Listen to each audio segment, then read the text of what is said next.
நான் உங்கள் Annapoorani Rajkumar, ladies choice owner and access இந்தியாவோட எக்ஸிக்யூட்டிவ் டைரக்டர். ஸோ இன்னைக்கு நம்ம பெண்களுக்கு கர்ப்பப்பை 35 to 40 வயசுல கர்ப்பப்பையோட பிரச்சனைகளுக்காக நம்ம கைனகாலஜிஸ்ட்டை போகாம இல்லை. ஸோ ஹாஸ்பிட்டலுக்கு போகிறோம், ஏதாவது பீரியட்ஸ் பிரச்சனை, வெள்ளப்படுறது, அரிப்பு, ப்ளஸ் கட்டி, நீர் கட்டி, இந்த மாதிரி மார்பக புற்றுநோய், கர்ப்பப்பையில் இருக்கிறது, இது மாதிரியான விஷயங்களுக்காக 35 to 40 இன்னைக்கு போக ஆரம்பிச்சிட்டாங்க. ஸோ இதெல்லாம் எனக்கு இல்லையே அப்படின்னு நீங்கள் நினச்சிங்கன்னா அட்லீஸ்ட் உங்களை சார்ந்த மக்கள் யாருக்காவது இருக்கலாம். ஏன்னா இன்னைக்கு வந்து பிபி சுகர் மாதிரி கர்ப்பப்பை கட்டியை எடுக்கிறதுங்கிறது ரொம்ப சாதாரணமா ஆயிடுச்சு. இன்னைக்கு அந்த கர்ப்பப்பை கட்டியை எடுக்கிறதுனால நமக்கு முழங்கால் வலி, மூட்டு வலி, முதுகு வலி அப்படிங்கறதெல்லாம், இந்த குதிகால் வலி எல்லாமே இன்னைக்கு பெண்களுக்கு வந்துட்டு இருக்குது. அது போக அவங்க வந்து ரொம்ப டயர்டும் ஆயிடுறாங்க. ஸோ இந்த கர்ப்பப்பை எடுக்கிறதுனால என்ன பிரச்சனை அப்படின்னா, கர்ப்பப்பை எடுக்கும்போது கருப்பையும் சேர்ந்து எடுக்கிறாங்க. அந்த கருப்பைங்கிறது ஓவரி அப்படின்னு சொல்லுவாங்க. ஸோ நீங்க அதை எடுக்கலன்னு வச்சுக்கோங்களேன், அந்த ஓவரி கேன்சர்ங்கிறது உற்பத்தி ஆகிறதுனால தான் அதையும் சேர்ந்து எடுத்துடுறாங்க. இந்த ஓவரியோட வேலை எப்படி பாத்தீங்கன்னா, ஈஸ்ட்ரோஜன் அப்படிங்கிற ஒரு சுரப்பியை நமக்கு சுரக்கிறது தான் அந்த ஓவரியோட வேலை. இந்த ஈஸ்ட்ரோஜன் பெண்களுக்கு என்ன செய்யுது?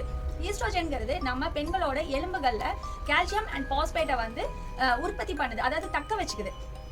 அப்ப அந்த ஈஸ்ட்ரோஜன் சுரப்பி இல்ல அப்படின்னா நமக்கு அந்த எலும்புகள்ல தேய்மானம், வலி பிரச்சனை ஸ்டார்ட் ஆகுது. அப்ப இந்த நம்ம கர்ப்பப்பையை வந்து எடுத்த உடனே என்ன ஆகுதுங்க, நம்ம உடம்புல சுரந்துகிட்டே இருக்கிற ஒரு ஈஸ்ட்ரோஜன் வந்து டக்குன்னு கட் ஆகுது. அப்ப அந்த ஈஸ்ட்ரோஜன் சுரப்பி கட் ஆனனாலதான் நமக்கு எலும்பு தேய்மானம், அந்த பிரச்சனையெல்லாம் வருது. ஸோ நம்ம கர்ப்பப்பைங்கிறது இன்னைக்கு எல்லா பெண்களுக்கும் ரொம்ப அத்தியாவசியமான ஒரு விஷயம். உங்ககிட்ட நான் ஒரு கேள்வி கேட்கறேன். இப்ப என் ஃப்ரெண்டுக்கு கர்ப்பப்பை இல்ல, உங்ககிட்ட நான் 1 கோடி ரூபாய் தரேன்னு சொல்றேன், தந்துருவீங்களா? தர முடியுமா? First of all. ஆனா இன்னைக்கு ஒவ்வொரு பெண்களும் கர்ப்பப்பையை சாதாரணமா ட்ரெஸ்ஸை கழட்டி போடுமா கழட்டி போட்டுட்டு இருக்காங்க. இது ஏன் இந்த நிலைமை? அதுக்கு நம்ம அதை தடுக்கணும் அப்படின்னா எங்ககிட்ட இருக்கிற நாப்கின்ஸ் யூஸ் பண்ணாலுமே, அப்புறம் அந்த ஃபுட் பேட்ச்ங்கிற ஒரு அதெல்லாம் யூஸ் பண்ணீங்கன்னா உங்க கர்ப்பப்பை உங்க கூடயே இருக்கும். இன்னைக்கு பெண்களுக்கு இருக்கிற முட்டு வலி, கால் வலி, உடம்புல அந்த பிபி, சுகர், தைராய்டு, என்ன மாதிரியான உங்களுக்கு பிரச்சனைகள் இருந்தாலும் அது எல்லாமே நிவர்த்தி பண்ணும். இப்போ அதை விட ஒரு மனசு ரொம்ப கஷ்டப்படுற ஒரு விஷயம் என்னன்னா, இன்னைக்கு நிறைய பேருக்கு குழந்தை பிறக்க மாட்டேங்குதுங்க. நீங்களே நிறைய பேரை கேட்டிருப்பீங்க, ட்ரீட்மெண்ட்ல இருக்குது. இன்னைக்கு குழந்தை பிறக்கிறதுங்கிறது ஒரு ப்ராசஸா பண்ணிட்டு இருக்காங்க. ஸோ அது இயற்கையா இயல்பா நடக்கிற ஒரு விஷயத்த ஒரு வேலை, மாசமான இது ஒரு வேலையா செய்யணும் அப்படிங்கறதெல்லாம் வந்துட்டு ரொம்ப கொடுமையான ஒரு விஷயங்க.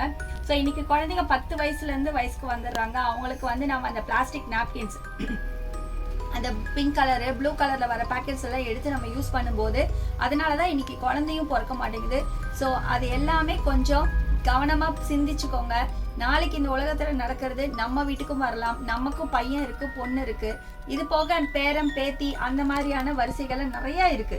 ஸோ தங்கச்சி, அக்காங்கிற மாதிரி பெண்கள் இந்த சமுதாயத்துக்கு இருந்துட்டே இருக்காங்க. ஸோ எந்த பெண்களுக்காவது இந்த கொடுமை நடந்தா கூட அது நமக்கு மனசு வலிக்கணும். அச்சோன்னு எக்ஸிபிஷன்ல பாக்குற மாதிரி பார்க்காம தயவு செஞ்சு அவங்களுக்கு இந்த நாப்கின்ஸை ரெக்கமெண்ட் பண்ணுங்க.